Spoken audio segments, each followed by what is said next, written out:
Hello friends, आप लोग कैसे हैं? उम्मीद करते हैं आप लोग ठीक होंगे, आप लोग हेल्दी होंगे। फ्रेंड्स, एक क्वेश्चन है कि सीड डोरमेंसी और हाइबरनेशन, इन दोनों में क्या डिफरेंस होता है या ये दोनों एक ही तरह के होते हैं? तो सीड डोरमेंसी और जो हाइबरनेशन है, इन दोनों में बिल्कुल डिफरेंस होता है। सीड डोरमेंसी का मतलब ये होता है कि कोई सीड है, उसको फेवरेबल कंडीशन दी जाए और फिर भी वो सीड जर्मिनेट ना करे, तब ये कहा जाता है कि सीड डोरमेंट है। सीड की डोरमेंसी कई वजह से हो सकती है।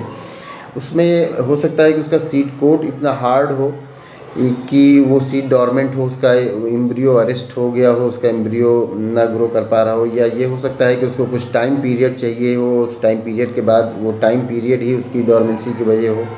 तो सीड डोरमेंसी कई रीज़न से होती है, लेकिन सीड डोरमेंसी में होता ये है कि वो सीड इस लायक होता है कि जर्मिनेट करे, लेकिन वो और उसको फेवरेबल कंडीशन भी मिलती है, लेकिन फिर भी वो जर्मिनेट नहीं करता किसी रीज़न से, तो उसको सीड की डोरमेंसी कहा जाता है। और अगर हाइबरनेशन की बात करें तो हाइबरनेशन ये होता है कि कुछ एनिमल्स हैं जो अपने आप को जो इन्वायरमेंट है उसकी जो एक्सट्रीम कंडीशन होती है, कोल्ड जो होता है, तो उस कोल्ड की एक्सट्रीम से बचने के लिए, बहुत ज़्यादा कोल्ड होता है तो उससे बचने के लिए अपने आप को इनएक्टिव कर लेते हैं। अपना जो उनका जो मेटाबॉलिज्म है वो बहुत स्लो हो जाता है, तो इससे उनके लाइफ के सारे प्रोसेस स्लो हो जाते हैं। तो उतने टाइम के लिए वो अपने आप को इनएक्टिव रखते हैं, या उनका मेटाबॉलिज्म जो है बहुत स्लो हो जाता है, तो उसको हाइबरनेशन कहते हैं। ये वो अपने आप को कोल्ड से बचने के लिए करते हैं, वो जो एक्सट्रीम टेम्परेचर से बचने के लिए ऐसा करते हैं, एक्सट्रीम जो इन्वायरमेंट होता है उससे बचने के लिए करते हैं, कोल्ड से बचने के लिए विंटर में ऐसा करते हैं।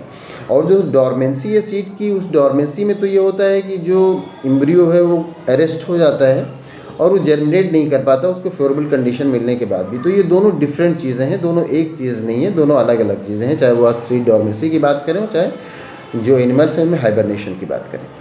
तो उम्मीद करते हैं ये वीडियो आपके लिए इन्फॉर्मेटिव होगी। अगर इसमें किसी तरह का कोई कन्फ्यूज़न है और अगर कोई और क्वेश्चन है तो आप पूछ सकते हैं। Thank you.